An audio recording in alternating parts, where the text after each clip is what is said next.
Welcome to Toilets to Titles Down Under Dynasty. I'm your host at Life from the Ben, and with me as usual, my co-host at FF Matt. How are you today, Matt?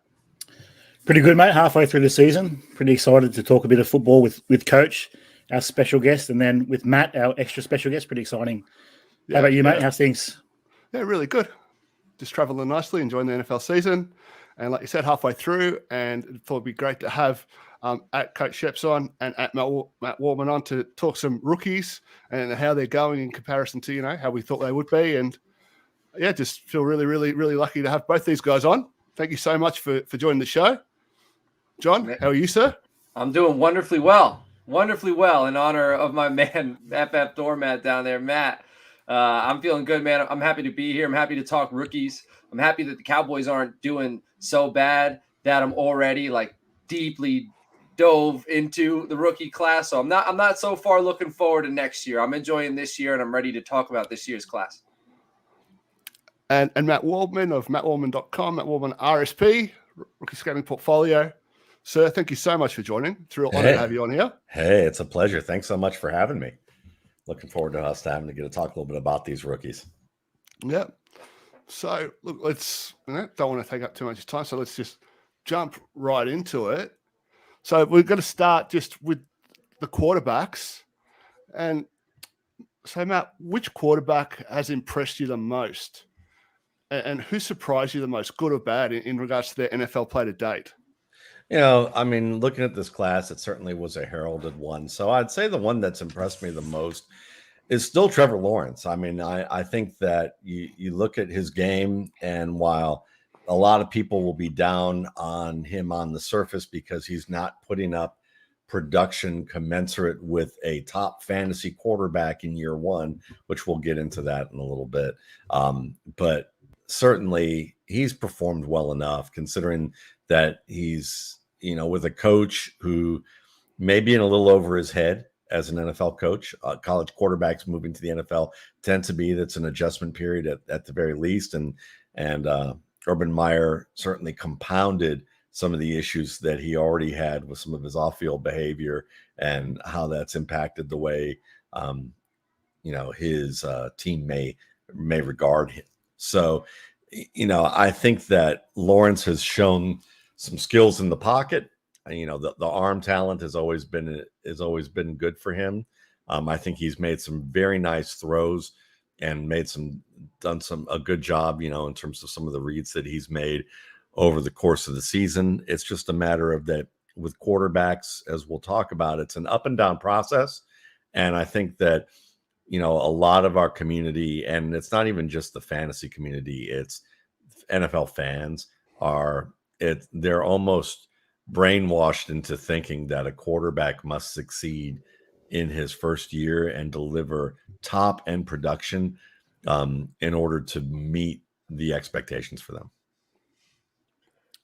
Yeah, I think that if you look at this year's class, obviously Trevor Lawrence is a stud, but one thing that kind of rings true for all of these quarterbacks outside of Mac Jones is a lot of these quarterbacks are in really rough situations. There's no one who was handed a Ferrari, right? No one was given the keys to a Ferrari and was like, here you go. You look at when Dak came in, and again, I hate bringing up the Cowboys again, but he had a pretty solid situation, studs along the offensive line, stud running back, good wide receivers. No one really has that. It's been pretty up and down. It's clear that Trevor Lawrence is probably the most NFL ready. I think Trey Lance still has some time to go. He was a sweetheart of mine. Justin Fields, I don't know if it's the situation there. I don't know if it's that coaching staff, but he has ups and downs. Zach Wilson, every now and then, when he was healthy, he would he would extend a play, make a deep pass. He would show me that spark. I still believe in him. And one guy I'm still looking forward to seeing, we haven't seen him yet, is Kellen Mond. I like his situation. The situation in Minnesota, if he gets a chance, Adam Thielen, Justin Jefferson, if Dalvin Cook, if everything works out with him, that offensive line, I would love to see, before this season ends, a game or two of Kellen Mond. He's a guy I really enjoy watching. If you don't mind, I will add something, and I'll just be perfectly honest here. The guy that I had ranked as my third quarterback in this class was Mac Jones. But the way Mac Jones has played, I just forgot that he was part of this rookie class. Right. Actually, and I was laughing because when I mentioned Trevor Lawrence, I saw John just kind of look surprised a little bit when I mentioned it. And I understand why, because actually easily the most impressive guy was Mac Jones, because Mac Jones has shown, one is that he was able to take over that Patriots system almost right away. And the team respected how he performed throughout the summer. You've seen him do a great job with blitz pickups. He's kept them close in a lot of games. They're playing decent football. He's grown each game. He's gone from being a guy that I think some people had questions about him being able to attack aggressively downfield, to someone who's now consistently doing so and doing so successfully. He's managed that team in a way that's been successful. So I would say from a total quarterbacking perspective, Mac Jones has easily been the most impressive. From a perspective of who's the guy that will likely grow into his shoes, let's just say, and he has big shoes that he can grow into, is Trevor Lawrence. And Mac Jones, he's taken a few hits. Like, it's impressed me how he's responded to some big hits. I've watched some games with New England, and he's gotten smacked around a little bit, and he gets right back up, gets to the huddle, gets the job done. That's how you earn the respect of veterans if you haven't yet, and your head coach. You got like Bill Belichick. Yeah.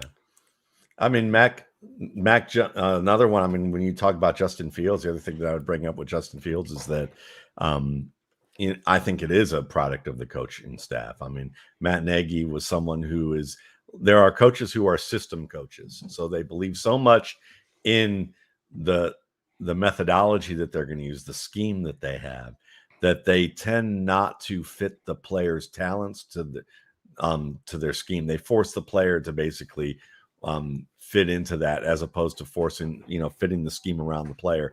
And that was quite evident in the first couple of weeks with Justin Fields. I mean, against the Cleveland Browns, they just went with 5-men blocking schemes. They didn't have any tight ends or running backs in the box to help pass protect or chip before they come out.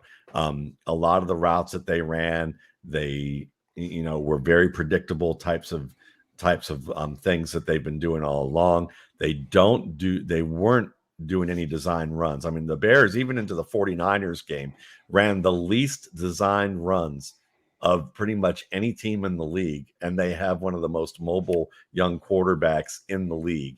And it was by a large margin. It was like, you looked at like Lamar Jackson, you look at Dak Prescott, you look at a variety of different players, and they had dozens of runs. He had 8 heading into the 49ers game a couple weeks ago. And so it just shows you that they had to, that their coaching staff, especially their head coach, was stubborn about, his behavior and what he wanted and expected. And there are system coaches like that. I mean, Kyle Shanahan being the system coach that he is, I was a little surprised about with Trey Lance, because I thought Trey Lance could have played a little bit more. I honestly think that after you look at Kyle Shanahan and how he's handled Dante Pettis, Brandon Ayuk, Trey Sermon, and now Fred Warner.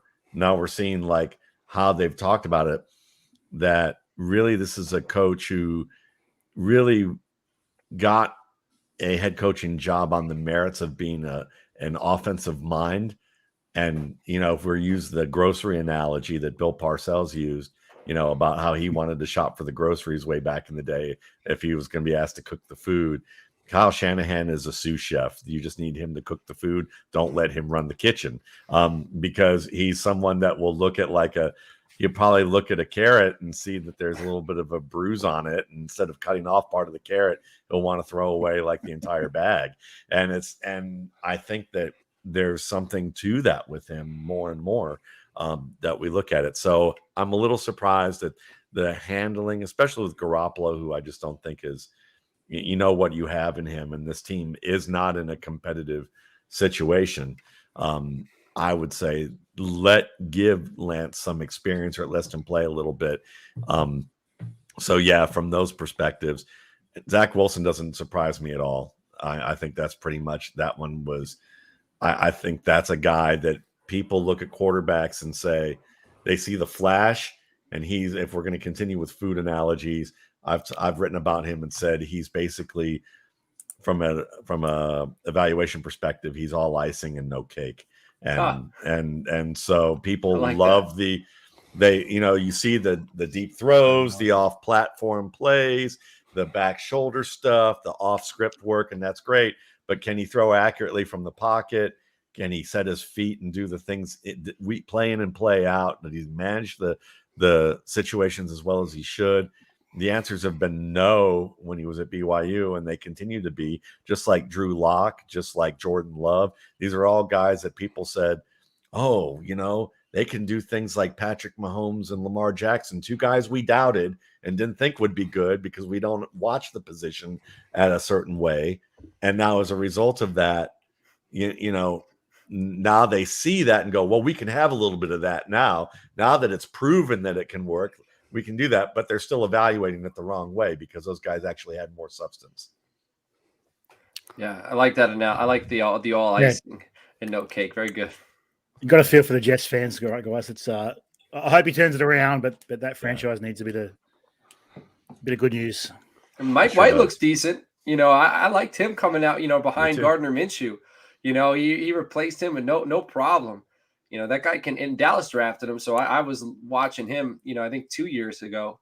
I mean, they might still have something. So it stinks that they might have wasted a pick, but I'm still holding out hope for Zach Wilson. I like the electricity. I like the icing. All right. I'm going to keep coming back to the refrigerator late at night while everybody's sleeping, nice. Dipping into it. Yeah. People like the buzz. Yeah. He looks like a 12-year-old boy. I see his face and he's just say, it just seems odd, strange. Yeah.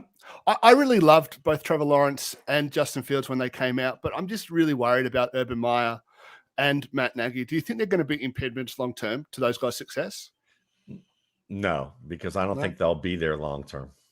I think the easiest answer. I think Urban Meyer has done enough to cost himself a job, but they have to figure out a way to legally fire him because they can't legally fire him for what he did off the field. But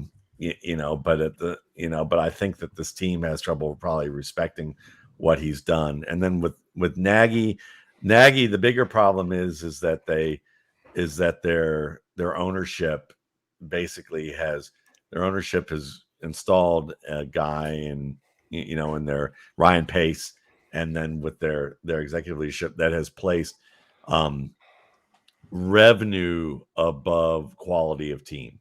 And so they're more worried about stadium deals and what happens when Virginia McCaskey dies, as opposed to what's happening on the football field. And I think as a result of that, it's been rough. It's gotten better over the past couple of weeks because you're seeing that one Nagy got COVID, so as a result, they were allowed to go with a different game plan. And then after the Cleveland game, I joke when I say this, but I wouldn't be surprised if some of the key members of the team came into Nagy's office and had a come to Jesus meeting with him about what needed to be he needed to change, and he needed not to be ego attached. And that was a big issue with Nagy. I remember talking about him on a Bears podcast or after the Cleveland game and saying, listen, this is a guy who seems, as a system guy, seems overly attached to his system. Like I've known guys like this. So when you ask them a direct question about whether it's in the workplace about what's going wrong, they want to tell you a long backstory that obfuscates the entire question.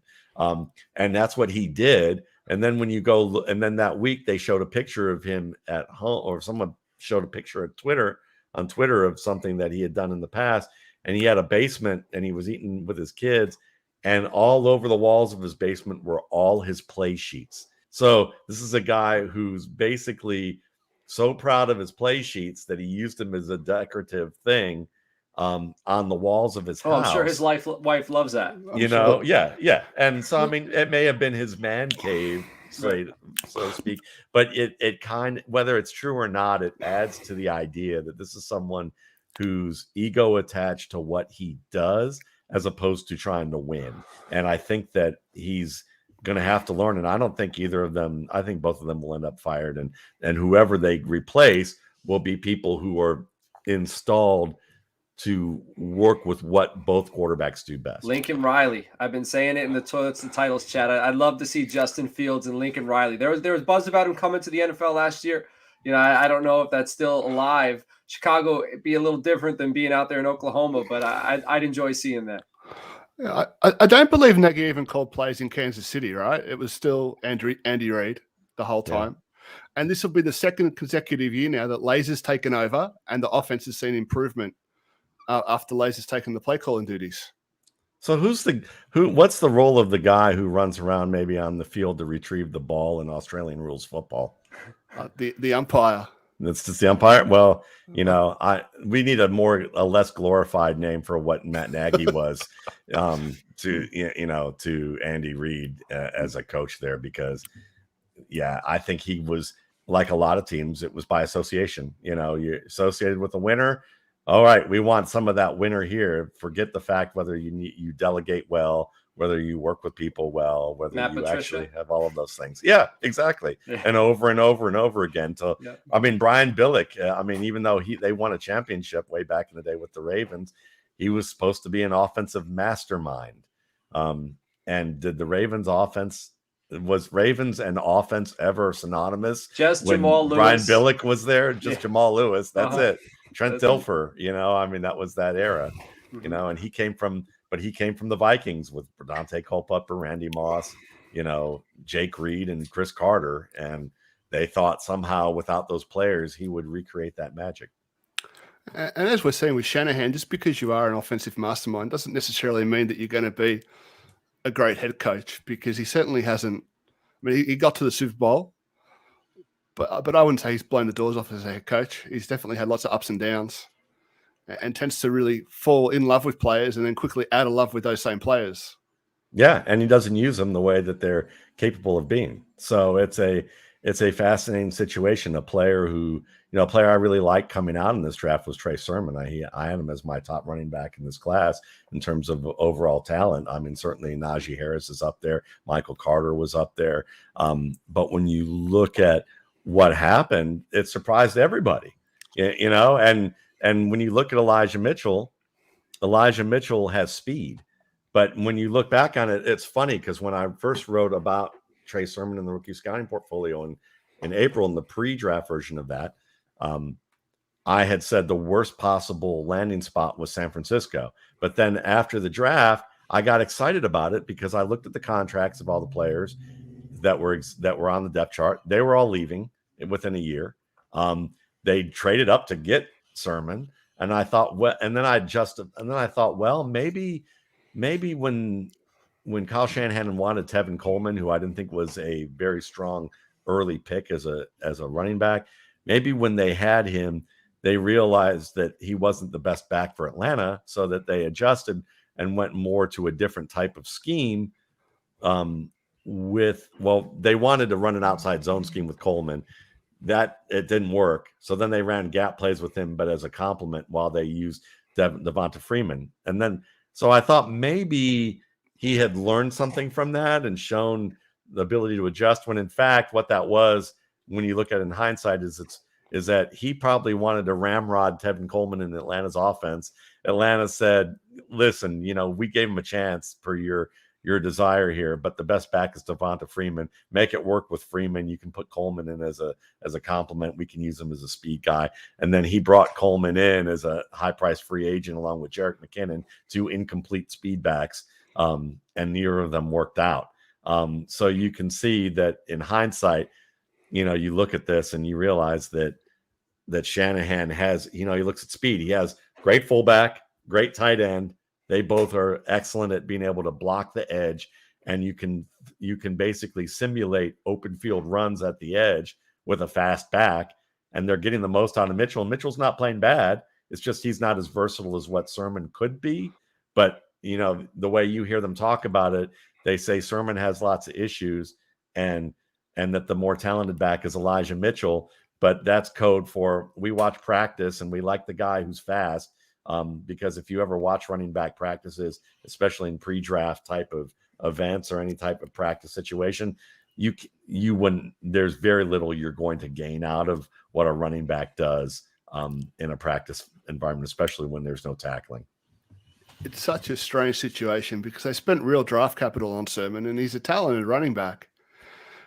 Yeah. And he's just not getting the opportunity. And the one time they gave him some carries, I thought he had a solid game. He was even with Mitchell until a few weeks ago. Like when they both had the same amount of carries, they both had 31 touches, and you could look at them evenly. And Sermon averaged more yards per carry. Sermon actually had more difficult runs in terms of scenarios to deal with, like penetration in the backfield that he had to navigate. More situations where he was asked to do, he had to gain more with less.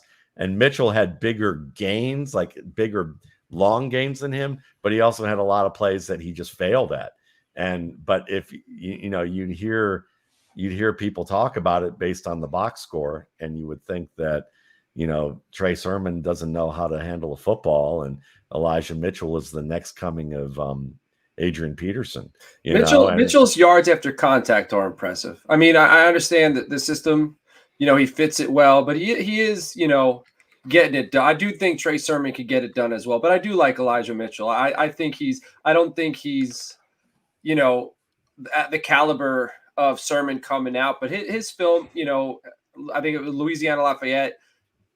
I think he's a solid back. And I think, we also see every week in the NFL where solid backs, like look at D'Ernest Johnson a few weeks ago with Nick Chubb out, like solid backs can get the job done. And sure, if you have good blocking, the 49ers and the Browns are two of the best blocking teams for run games in the NFL. But you can see the difference between D'Ernest Johnson and Nick Chubb. Oh yeah. Because you watch D'Ernest Johnson and it's like he's played very well. And you can see that. But when you ask him, is he going to run through the wrap of a defensive tackle behind the line of scrimmage, get through the crease, and then outrun a cornerback who has an angle on him and then split safeties for a 70-yard touchdown, or turn a 3-yard loss into an 8-yard gain, after he takes like really hard contact? And that whole yards after contact thing is great, except for the way it's measured. Like the idea is great, but the way it's measured oftentimes is Saquon Barkley. We look at Barkley and Chubb. The reason those two were rated differently pre-draft is that pre-draft Saquon Barkley, if the services that measured, yards after contact, he'd get credited for 70 yards after contact because somebody slapped his thigh pad as he was running past them, whereas Nick Chubb might have been hit in the backfield by a linebacker and carried that linebacker 4 yards, to turn a 3-yard loss into a 4-yard gain, a 7-yard differential, and the type of tackle and the person delivering the hit is vastly different than the cornerback who slapped Saquon Barkley's thigh pad. Not that Barkley made his living off all of that, but those things get inflated and the studies we do with that. And so and I like Mitchell. I think Mitchell's fine and he fits what they're doing, but it's a interesting contrast between the two. You have to wonder what could happen if they tailored things more around Sermon. Going back to Joe Williams, Shanahan just has a habit of pounding the table for guys and then, I don't know, just being out on them after a very year ended. Or was it the GM? Or was it the GM and the scouts that liked the player? That's what, I think you wrote about it in your weekly newsletter, right, Matt? And then you referred to how Sermon said that Mitchell had a lot more talent, or there was a conversation with someone that referred to how Mitchell had a lot more talent and Sermon had a lot of problems. So that sort of makes it feel like maybe Shanahan didn't want him in the first place. You wonder if it's a GM pick. Yeah, we won't know. We won't know for a couple of years. And for Mitchell, it's good for him, and it's good and there's nothing wrong with what he's doing. It's just when you compare him to what you could have, it raises questions in the same way that you could have been using Brandon Ayuk more, but you chose to use Mohamed Sanu and Trent Sherfield. So what are you doing there? Why are you putting Jawan Jennings on the field when you could be targeting somebody else more? Yeah. Smoking something good, I think. That's what it must be. Ayuk is a guy that they traded up for to get, right? They really wanted Ayuk. It doesn't make sense. Yeah. It's baffling. And Ayuk, when he came out, he was a running back who switched to wide receiver. So he was very raw coming out of college. He got better, like coming into the NFL, he was just scratching the surface. And then year one, we see, the opportunity he gets. Debo's a little banged up. He gets to be the premier wide receiver there. Like this is your investment.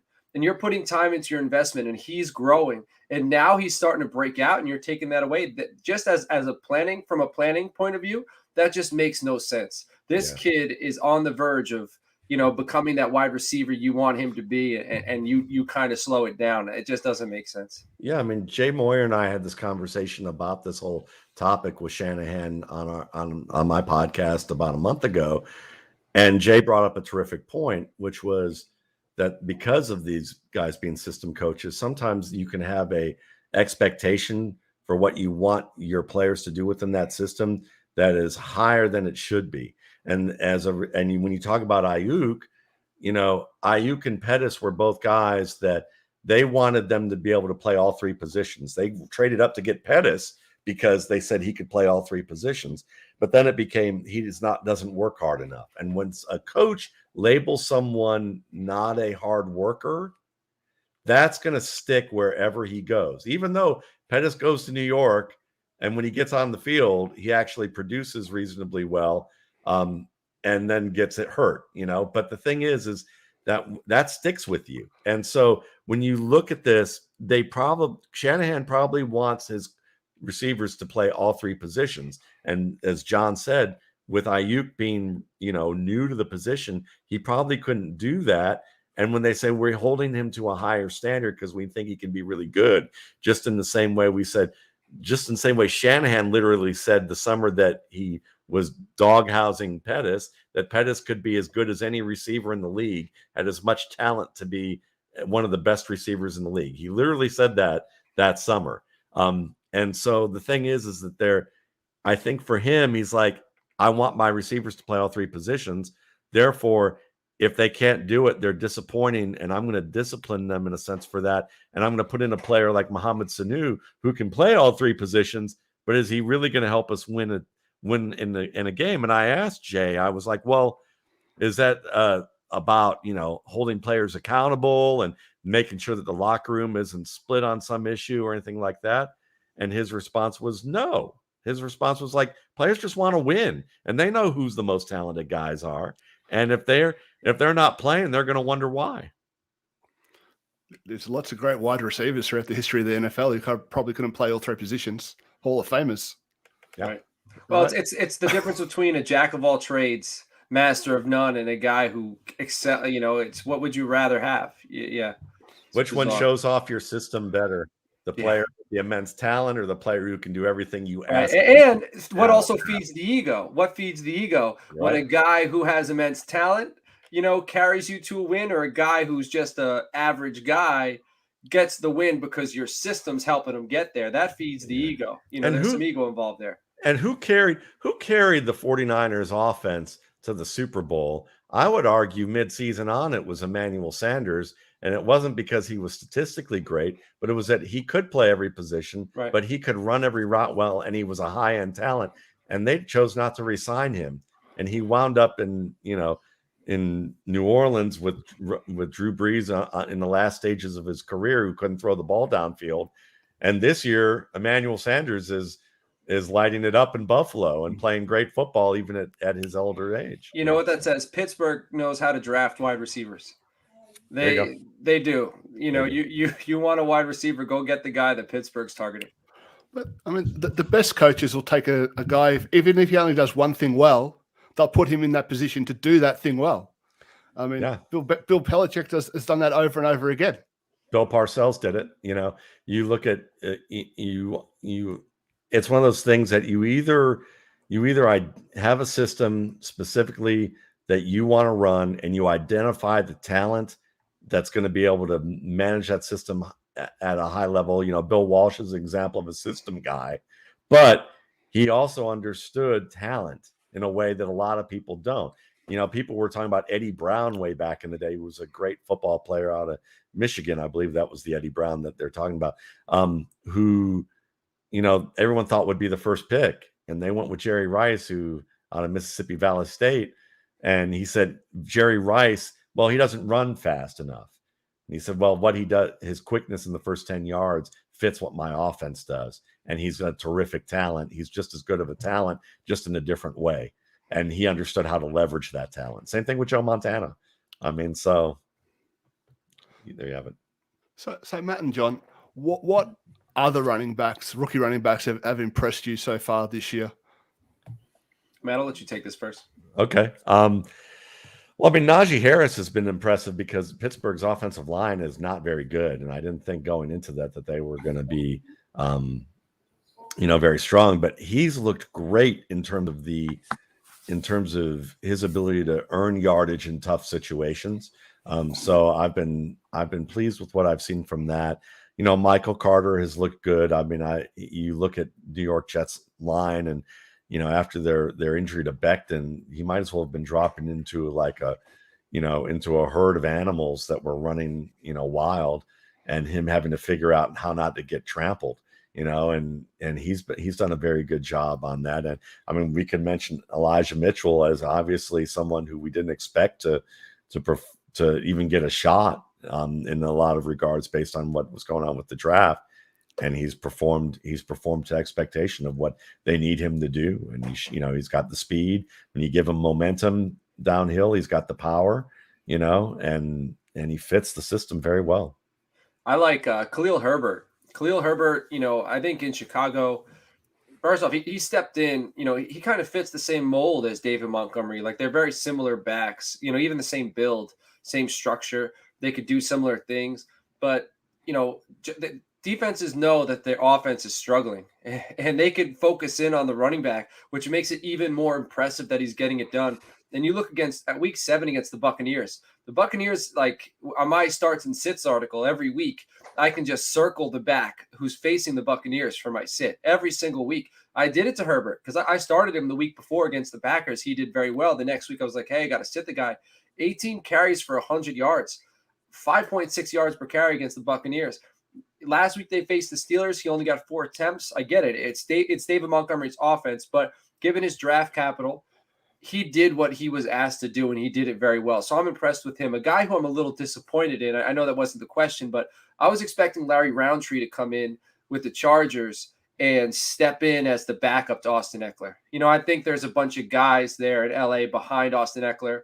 Austin Eckler, he's got those muscle injuries here and there. So there's going to be opportunity for the number 2 to get in there. And even Austin Eckler came out a few weeks ago and was calling out the backup running backs, all of them, and saying somebody needs to step up and take the job. So the guy that I'm happy with is Herbert. The guy I'm a little disappointed with is Larry Roundtree.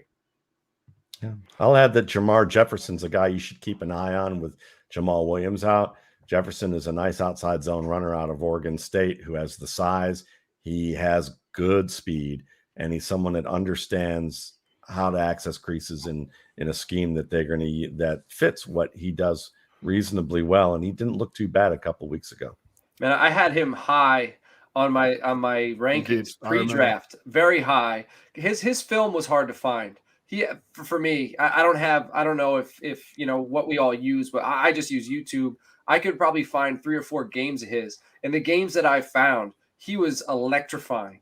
And then, so I had him high. I had him as one of my top backs.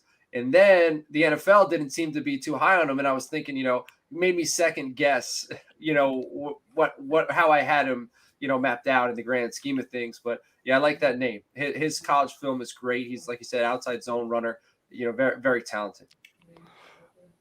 The last couple of weeks, the Javonte Williams advanced metrics, efficiency things have been all over Twitter. Like, if he had Najee Harris's workload, he'd be RB1, this, that, etc. Does that lack context when you just put that out there, like efficiency in a small sample size?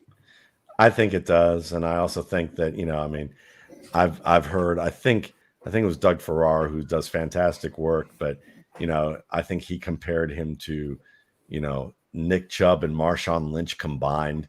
And when you look at the context of what he's doing on film, he's a physical runner who has good second effort And if you don't wrap him up, he's going to run through tackles.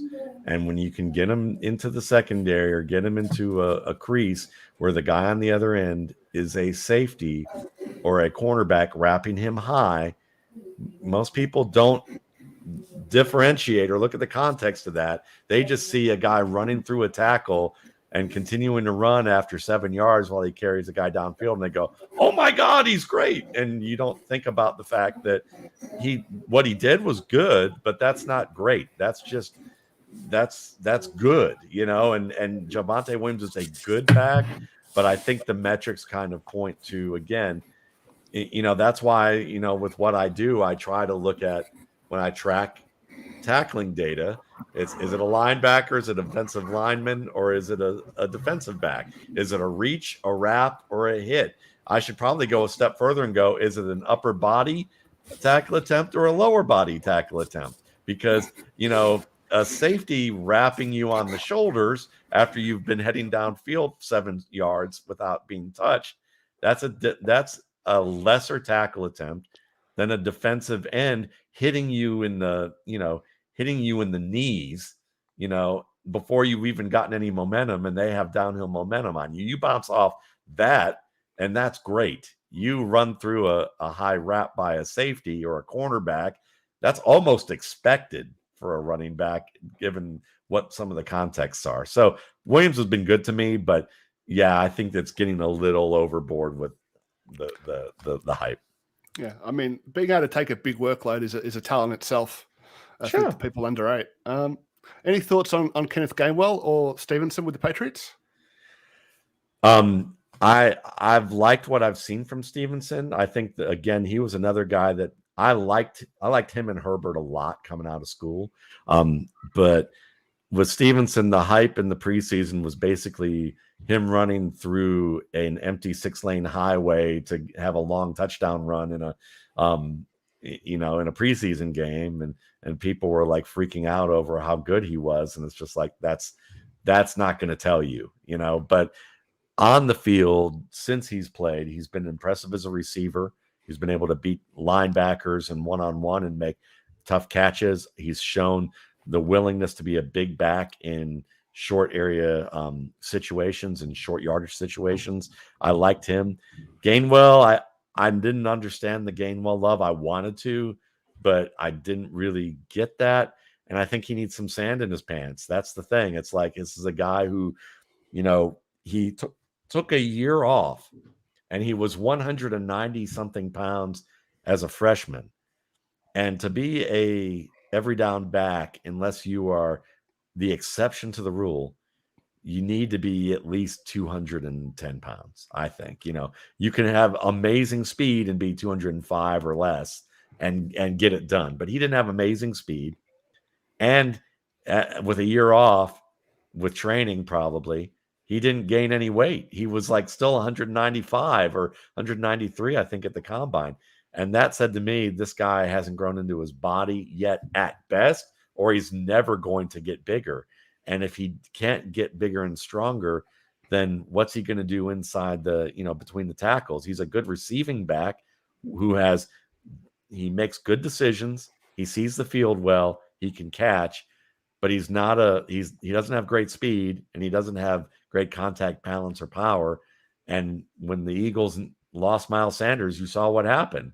He kept the same small role he had, and they brought in their reserve and a vet, you know, who everyone likes in the fantasy community likes to write off, who promptly has become now a guy they're all adding onto their roster. If Demetric Felton had went to Memphis instead of Gainwell, he'd be, you know, I think it's the Memphis glow, because all the, you know, we look at Pollard, we look at Gibson. Felton, if you watch the Senior Bowl, this cat was running routes like a wide receiver, you know, everything that everybody wanted Gainwell to be.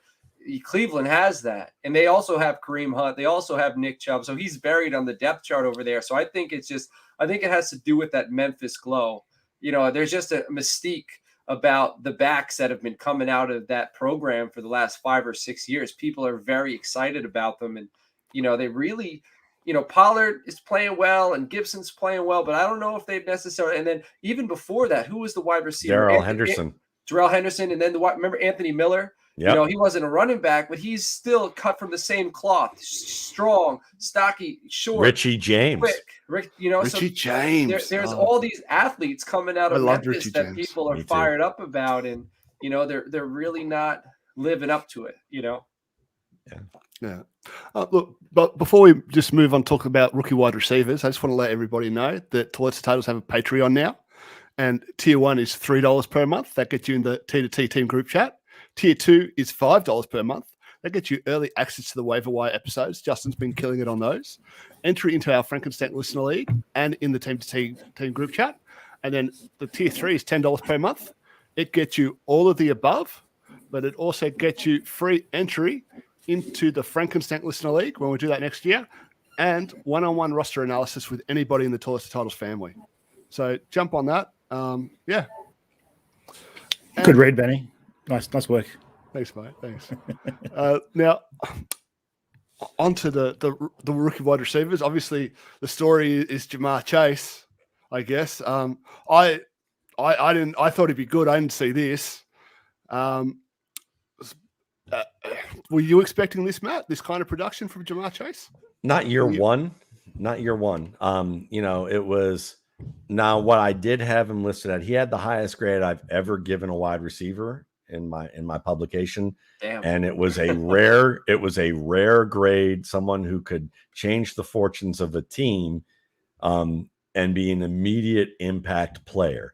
So to me, what that meant was, yeah, he'll probably be 1,000 to 1,200 yards. Maybe he'll approach double-digit touchdowns. The pace he's on now is about 600 to 800 yards beyond that. So there's no way I could have expected that. And then I even felt a little bit of caution because when you start hearing in camp that he's dropping the ball, I thought, well, I'm not worried about him being a butterfingered receiver for the length of his career. But from a year one perspective, I thought, well, Jerry Rice dropped the ball a lot his first year. And Jerry Rice turned out okay, but maybe it's just an adjustment, for him. And he did take a year off. So maybe he's having to adjust not only to coming back to football, but now going from LSU to the NFL, which is still a healthy leap, as much as Coach Schepps, may tell me otherwise, looking at the background there.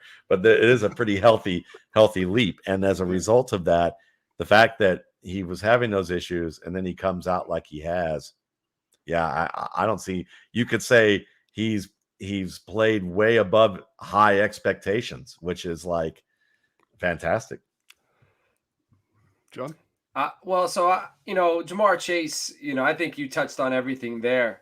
So I really don't need. I mean, I wasn't expecting that, but Justin Jefferson had just crushed it. There are some similarities. I thought he'd have a good year, but I was definitely nervous this summer. And then there was like a quote from him, the balls are different between the college and the professional level. And he was training with the college ball all off season, getting ready for the NFL, which to me seemed odd that he was training with the college football and not a NFL football. If they are that different, because I don't know. I never played college football. I never played in the NFL. So why would his trainer not say, hey, here, train with an NFL football, whatever. We don't have to worry about that because the cat's playing well. But there's a guy I'm very excited about, and it's Rashad Bateman. One play from this past week, I think the guy, I loved him in college, but the one play he made this week made me very excited. There was a 3-step slant that moved the chains. Lamar Jackson didn't even look his direction, put the ball out in front of him, and the ball was past his eyes, and his hands to ball were so quick, and he snatched it out of the air. It just looks so natural. That's confidence from the quarterback. And he paid off the quarterback's confidence. He snatched it. It looked effortless. He moved the chains. Lamar's missed, outside of Mark Andrews, he's missed that reliable target monster. And I think Rashad Bateman could be that. I know the offense is going to revolve around Lamar Jackson, but I think Rashad Bateman going forward could be a 6 to 8 reception a game guy, and he's going to move the chains for Baltimore. I'm very excited for that. I'm excited for Elijah Moore.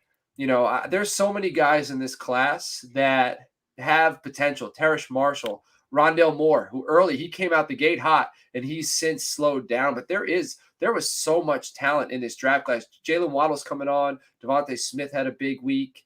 Kadarius Toney, when he's played, he might be the most volatile player in this class because he's looked excellent when he's been on the field. But if you listen to his quotes, post game, after practice, like this guy, I can't tell if it's just energy and this everything's going to work out for him, or if this dude's just going to blow onto the scene and then blow out in a year or two. So there's a lot of excitement with this class, and a lot of it, unlike last year, has yet to play out. Like, we don't know who these guys are yet. I feel like last year we got a pretty good clue right away. Like, these are the dudes. Outside of Jamar Chase, we really haven't gotten that, all that yet. Yeah, and I mean, these are some interesting players because, I mean, for me, my top 5 were Chase, Waddle not far behind, and then Bateman, and then I had Devonta Smith and Kadarius Toney as my 5th player. And when you look at Toney, I love talking about Toney because he is all over the place. When you watched him, people were like, well, he's a system player. He's just a slot receiver. But what they may not have seen is that he might have had the best collection of release footwork and different ways to get off the line of scrimmage of any of the players in that class. But the problem he also had was his footwork, because at the top of his stems, where you begin your break, he would overextend in a way where he'd be off balance and he'd slip a lot. And in camp, he got hurt because he kept slipping and falling. And then he missed much of practice, and you didn't think he was going to be a factor this year. They get him on the field due to injury, and he's whipping people in one-on-one situations with the collection of releases, playing great football. But the other thing about him that's kind of weird is off the field, he did have some run-in. He had a run-in with campus police that was, it could just be more immaturity related, but you wonder about that. So you wonder if this is a guy that's completely grown up yet. And you see that with some of his behavior, but that's something that, unless you're a private investigator with an industrial psychology training and have a whole team of people who can spend a lot of time with these guys and ask, everything else is speculation. But I agree with John about Bateman. Bateman has looked fantastic. He's saved Lamar's bacon a number of times in the past couple of weeks with his play. And some of the things that he's shown are late adjustments to what's unfolding on the field in front of him that makes him deviate from what the play design is to actually make the play. And he showed that at Minnesota, which is a rare trait for a young guy to have. Smith, I'm slightly disappointed in, but not unbelievably so, only because I thought he was one of those guys when people were like, oh, he's not physical enough to win on the outside. I agreed with that assessment. At least early on, he needs to develop a plan in terms of how to win inside so that he can then get back outside, because he's not going to win being, overcoming physical play. And he gets pinned to the boundary a lot on deep routes, and it's showing up repeatedly in his game. So he's still good. I mean, obviously he's very good. He'd be a top rookie in most classes, and you'd still be like, well, yeah, he's got to some growing to do. But in this class, you might say there's 3 to 5 players who you would rather have than him. And that's rare for, a class like this. And Waddle, I mean, to me, the only problem with Waddle is that he's in Miami. Yeah. If Jalen Waddle were in Cincinnati, we'd be talking about Jalen Waddle the way we're talking about Jamar Chase, if you ask me. I like Waddle a lot, but I've been really surprised by how much of a complete receiver he's been year one. Yeah. They said down at Bama, before he got hurt, he was the class of that group with Ruggs, with Judy, with, Smith. No doubt. All those guys. The buzz out at Bama was he was the dude. And that, the dude of dudes, the alpha of alphas. So, it's I'm excited to see his career. Yeah, I mean, Waddle's a guy who, and they knew this right off the bat, because in spring practice, in Miami, they were like, the way he accelerates in and out of routes is so spectacular. It's not something that you would normally see. And, I had Waddle, I had Chase given, I grade on a 100-point scale, and rarely do receivers crack 90 points. Rarely do they. And I had Jamar Chase at a 95.7, which is way above anything I've ever graded anybody. But I had Jamar Chase at a 91.6, which is also like rarefied air. I don't think I may have, before I changed my scoring system, I don't think I had there aren't many players that I had in that range. And Waddle's someone that was so good at contested catches. Like his ability to take contact and make clutch plays is underrated because people only see the highlights of him running past people in the open field and weaving through folks with his great speed. But this is like a Santana Moss, like tough guy, small receiver who can go up and win the ball. And Miami just doesn't have the offense to let him be that. Like against the Ravens, the hit that he took when he took the corner route on Thursday night, that was like a tame version of what he did at Alabama, but it was like the most physical play that he's dealt with all year at Miami. Which, right now he might as well be Jarvis Landry in role right now. What the Dolphins used to do with Landry, even just slightly quicker, just slightly quicker, just slightly quicker, just a little bit. Hey, yeah. I don't want to, deviate from the plan here. But since we're talking wide receivers, I'm going to ask you a question. You might not be ready yet. What wide receiver are you most excited for? Next year. I know it's very early. Sure. I know there's Olave, Garrett Wilson, Treylon Burks. Is there, you don't have to get too deep into it. I'm sorry, Ben, hijacking a little bit, who's the wide receiver you're most excited about so far? Well, before he got hurt, even though he hasn't been great statistically this year, it was Justin Ross. Just because I liked what he did earlier and the fact that he came back from an injury that they didn't think he might ever play football again. And I saw some of his play this year, hasn't looked too bad to me. And I think someone who's overcome that adversity and who's already played at a high level before that. So if it's not him, then I guess Olave is probably, the next highest guy on my list who I feel pretty good about. Though I would add Jahan Dotson and David Bell are two guys that I really like. And Reggie Roberson out of SMU is someone that, while I don't think he's in their class, I think he could become a very good player. I'm very excited for the combine for Ross. I think, with the injury, I want to see how the medicals check out, and I want to see how he moves. I want to see those hard numbers, not the Clemson Pro Day numbers. I want to see, how they look. But good. I'm glad you answered that question. Thank you. And I can see, because I've got it in front of me now, your RSP Dynasty ranking projections. And you've got Jamar Chase as the win now wide receiver 2 in those projections. So obviously you're really high for him for now and the long term. And I just want to tell people, like, if you're one of those Dynasty Fantasy Football tragics who's doing startups in January, February, and March. Tragic. You should go to Matt's site and you should purchase this because it's a fantastic document. Thank you. And he's updating it through the season. I only recently got it, but he'll be updating it again in December. And considering how people bring out their content, I really can't think of anything better if you're one of those people who's going to be doing fantasy startups in January, February, and March. It's got projections here for the rest of this season and next season. And subscribe to his YouTube channel too. I love your content on there, Matt. I appreciate it. It's what is it? It's youtube.com. Do you know? It's just you just go Matt Waldman's RSP Film Room. Yeah. Or you just look up the RSP Film Room and you'll find it there. And the RSP publication is probably by far the best thing that I do. And that's the pre-draft and post-draft, which is, 1,000 pages of content was the pre-draft. And it shows you the very system I've developed to evaluate those 4 positions.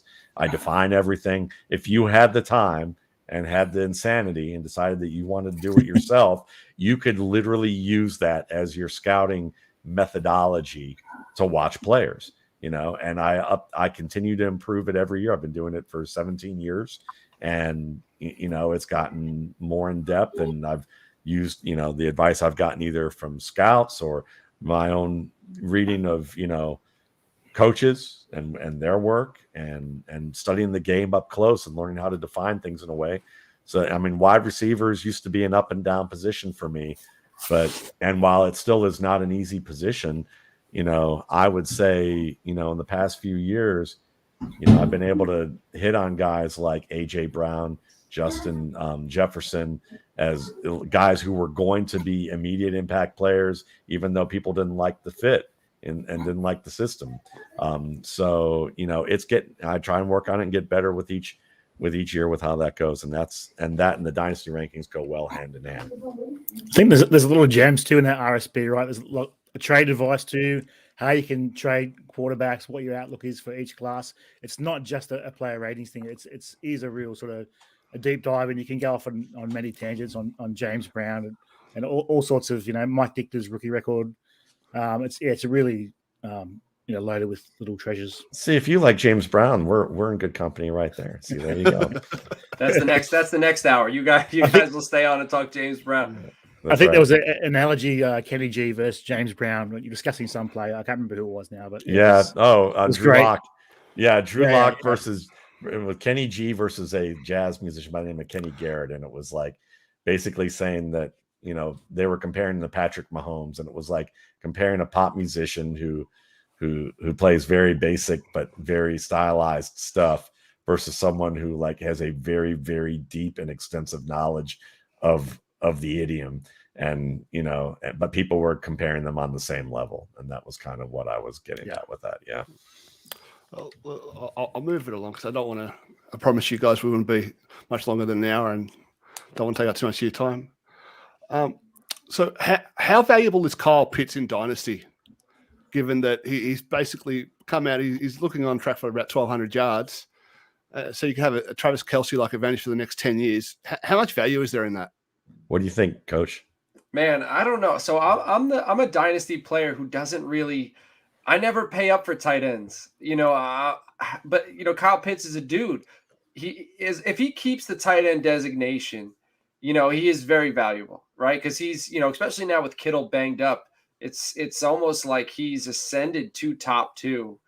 Kelsey's getting old. In a year or two, he's going to be the guy. We got a guy like Hawkinson. I still think Font is going to evolve, but I don't know.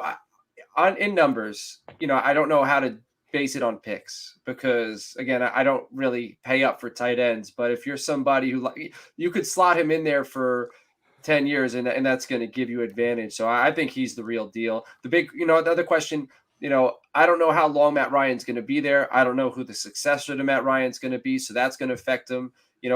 Big thing, though, is he's doing well with the absence of Calvin Ridley, which I was upset when they got rid of Julio Jones because I was excited to see him being, the third wheel. I thought that'd be good for Kyle Pitts this year. Not only did he have to be the second, now he's the first because Calvin Ridley's out and he's getting it done still. So, I think he's a stud. He's the real deal.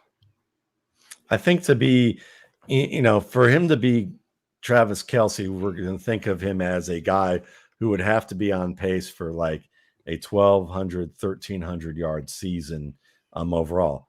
Well, he's not that far away. I mean, he's on pace. If we double the numbers right now, he's on pace for 72 catches for basically 1,092 yards and 2 touchdowns. Okay, so you look at that, and there's a lot to talk about with that in the sense that Travis Kelce has maybe arguably one of the top 3 receivers in the league playing alongside of him and a great quarterback. Now, he didn't have a great quarterback playing with him at first. Alex Smith was a good veteran, and then they had, but Hill was still there. So when you think about Pitts, when Calvin Ridley was on the field against Miami at 163 yards, that was his season high. When Ridley was out against Carolina, he had 13 yards. But again, Ridley was still on the field with him earlier in the season, and he had a 73-yard effort against the Tampa Bay, 50 yards against Washington. He had a 62-yard effort last week against the Saints, who aren't a slouch as a defense. But the question is are you going to, if you treat him like Kelce, then you're expecting a top 15 wide receiver in a tight end role. And I'm not ready to go there for the same reasons John has mentioned with Matt Ryan possibly being gone. I think he's going to be a little overvalued, as great as he can be and as great as his talent is.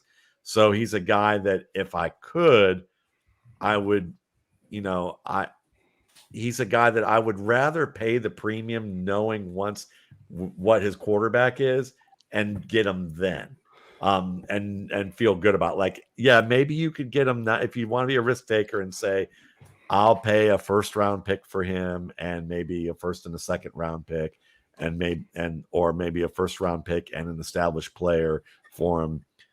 Yeah, you can do that, but there's a floor, there's a trap door that he could wind up with a Zach Wilson-like performer, and how Zach Wilson has played this year, not Zach Wilson period, but has played this year. And then this offense just goes to pieces. They have a new coaching staff.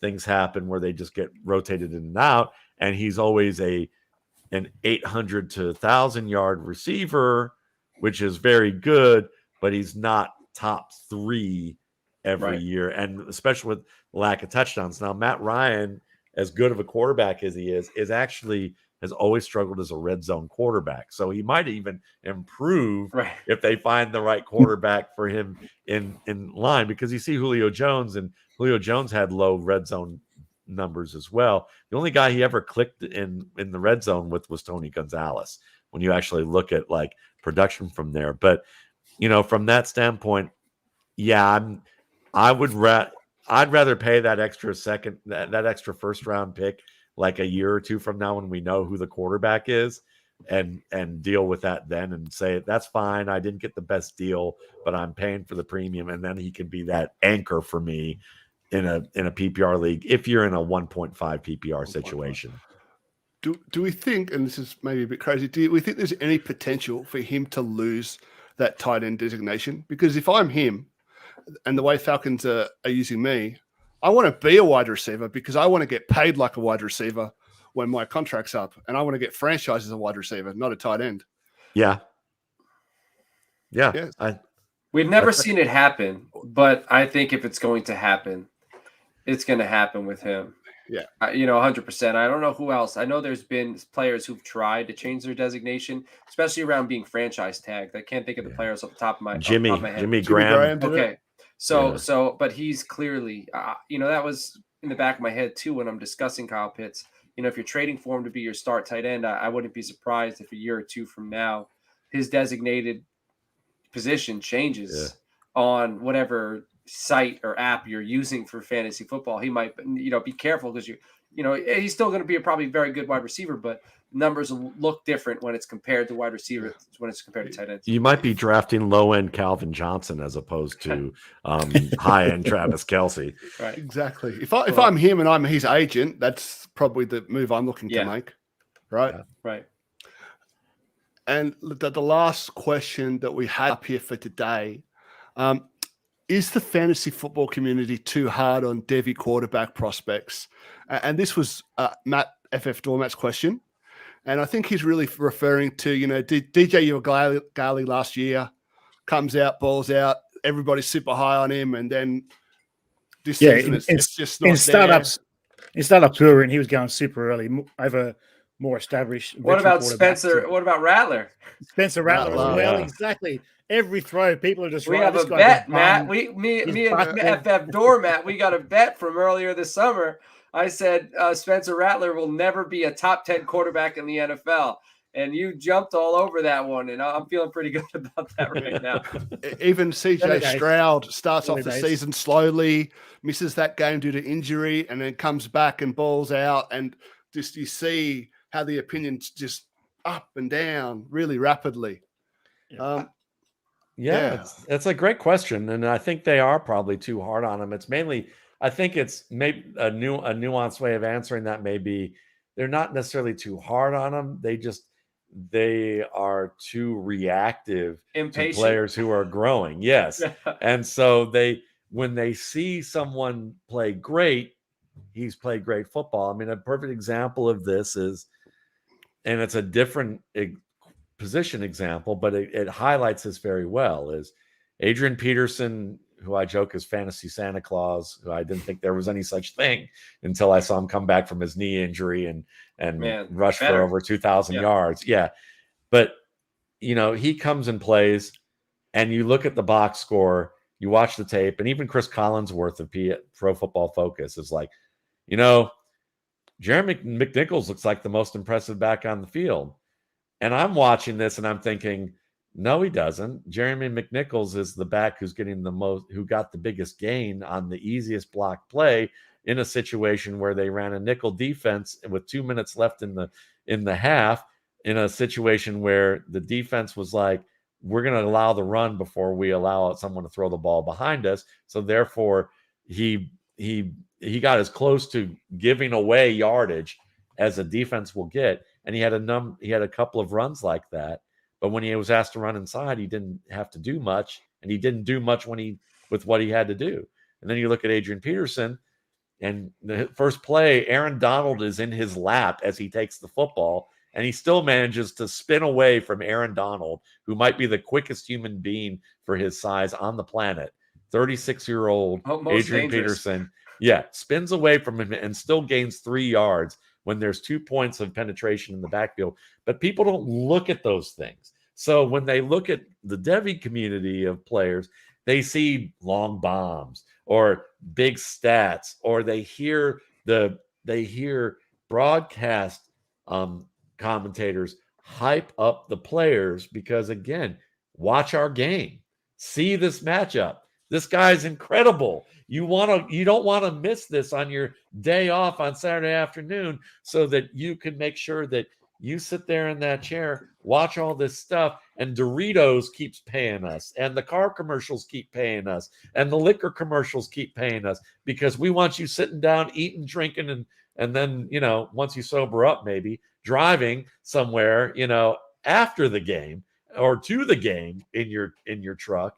But we want to show all that. So to me, the community isn't much on analysis as a result of that. And guys grow, and they get, just like quarterbacks in the NFL, their scouts will tell you, Russ Landy and I have talked about this, is that it takes usually about at least 18 to 24 games to get a feel for the opponents to get a feel for what that quarterback can do. Because the first 6 to 8 weeks, defenses are playing their scheme rather vanilla in terms of any specific game plan towards the quarterback, because they're not going to look at, Trevor Lawrence's tape at Clemson when they're, if they're the Chicago Bears and they're going to play the Jacksonville Jaguars, because it's a completely different game. The schemes may be the same, but the athlete and what they do is different. So they're going to wait and see what he does well and what they think he doesn't do so well, and they're going to test him with that. And that takes, but they're not going to be able to do everything. They're not going to be like, well, we have a list of 10 things that we think we'd like to throw in here. We may only have time to implement 3 of them. We may only have the personnel to implement 2 of them. And we may only have the scheme to work out those 2 of those 10 things. And some of those 10 things, he may just show that it was just one sample play that turned out bad, and he may burn us on that. And that happens every week for like the next 6 to 8 weeks, if not longer, with defenses around the league, and they start compiling a book on these guys and that takes a year and a half process to do. So when you start going, oh my God, Drew Lock is like Patrick Mahomes, there's going to be a great rivalry, or Baker Mayfield, maybe he really is, Russell Wilson, Brett Favre, and Drew Brees wrapped into one with more charisma, Yeah. And then, suddenly defenses go, well, if we do these things, let's see if we can stop them. And it starts to happen. Everybody's like, now everybody's making up narratives. He's regressed. The coaches aren't doing the right things with him. He's not working as hard as he should, when it might just be that the process has started to unfurl, and they're going, we know what you can't do. Now we're going to make you do it, and you can't. It gets more difficult because they get the scouting reports, they get the film, they can watch these guys, and they're not getting worse. It's just getting harder. Yeah. Yeah. I mean, you've heard, it's just like pop music. Think about some pop star comes out and everybody loves that pop star's work. And then like then their next album comes out, or their next single comes out, and it kind of sounds like the first single. And then the third song comes out, sounds a lot like the first single. Then they come out with another album, and the album sounds just like the last album. Next thing you know, the pop star's not doing anything different. People just got bored with them because they realize what they are. I get more upset when they change the formula. It's working. I stick with it. I like a band, and then I get their second album. I'm like, what the hell is this? This isn't what I signed up for. Give me my $16 back. Fantastic. Well, look, we're almost finished. Is there anything that you want to plug, Matt, or tell us about? You guys definitely gave me all the opportunity in the world to already do that, so I appreciate that. And you can find all that at mattwaldman.com or mattwaldmanrsp.com. The podcast, the YouTube, and the publications. Who's QB1 next year? Woo! That's Malik Willis. Malik Willis. I'll say this. I'm not excited about any of them, but if you force me to name one, I'll say right now the guy that I'm mildly okay with is Matt Corral. Ooh, Ole Miss. I like it. I got my LSU poster back there. I got an Ole Miss one over there. So I'm feeling good about it. I do want to plug one more thing of yours, actually, Matt. If there's one podcast of Matt's that I really implore people to go back and listen to, it's the one that you did in October with John Ledyard, talking about racism and you could say it better than me.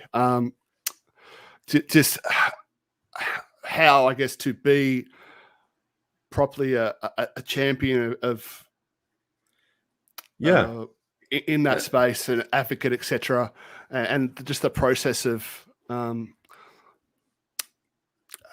I guess just being an ally, and the subtle racisms that a lot of people that they don't understand that they're doing it, that they don't get it, they don't see it. Yeah, I think we're in a culture nowadays where that we think about these things in a shameful way. When we think about our world history and think about how races of people have been subjugated and oppressed, that there's a sense of shame that goes with some of that. But the problem is that there's also a group of people that are like, well, I wasn't born during this time. I didn't do any of this. Why should I feel shame? And to me, but then you'll have another group, they'll say, well, they'll shame people for their ignorant behavior, and ignorant behavior is neither positive nor negative.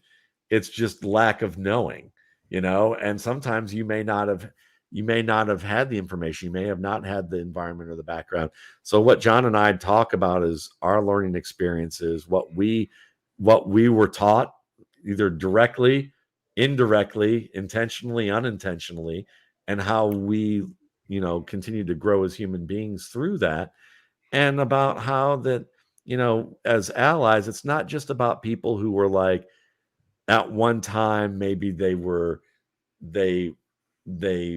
express things that they look back on and say, I was not understanding, or I was not sympathetic.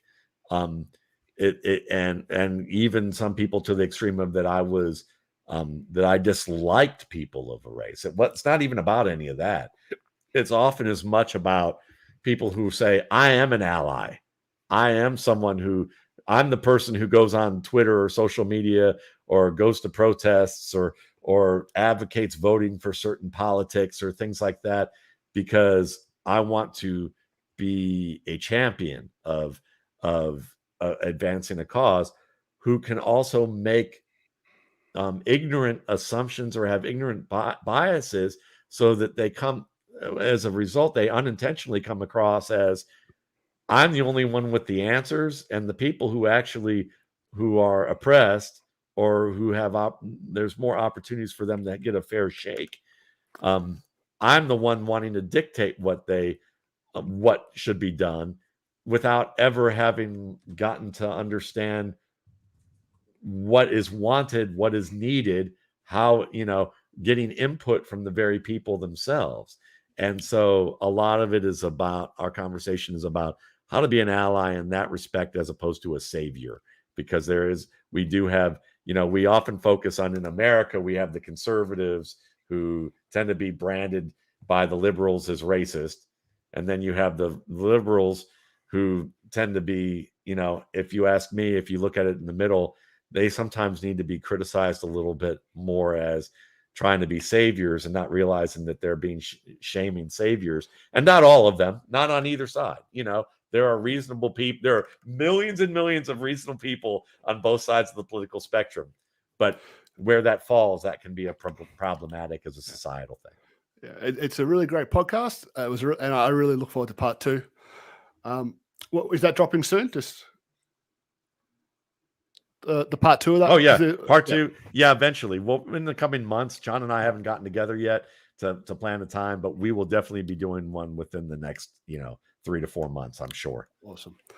So look, before we go, just want to let you all know about the shows on the Toilets to Titles YouTube channel. There's just so many. There's Dash Your DFS with Coach Schepps.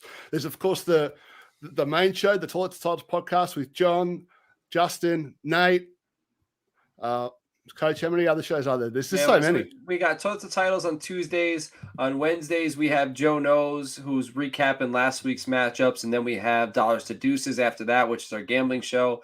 Thursday night is Dash of DFS. Saturday night is you guys down under Dynasty. Sunday morning, we have a Cup of Joe, who recaps Saturday night's college football slate and then talks about Sunday's football action. And then after that, we have the Blitz, which is our listener-driven show that starts at 10:30, where we answer all your questions, start, sit, leading up to the game. It's usually from about 10:30 to 11:30, but we'll go later if we have more questions in there. You get in there, any question you ask, injury, start, sit, trade, whatever, we answer it. So yeah, we got tons of content. We hope to see you guys there. And if you can't catch it on the YouTube, there's Apple Podcasts, Podbean, Facebook, and Spotify. So tune in on there. Andrew Campy, man, great shout out to Andrew for his tweet, because he's absolutely right. Yeah. If you combine everybody's faces on the top 3 and the one to my right or left here, you do probably wind up with me. With the shades, with the beard. It was funny. I retweeted that. I saw that. Fantastic observation. Campy needs a shout out every episode, man. That guy does God's work. He does great work. He does. He's underrated. He's great. Yeah. And just last thing, please leave us an Apple Podcast review. Thanks, everybody.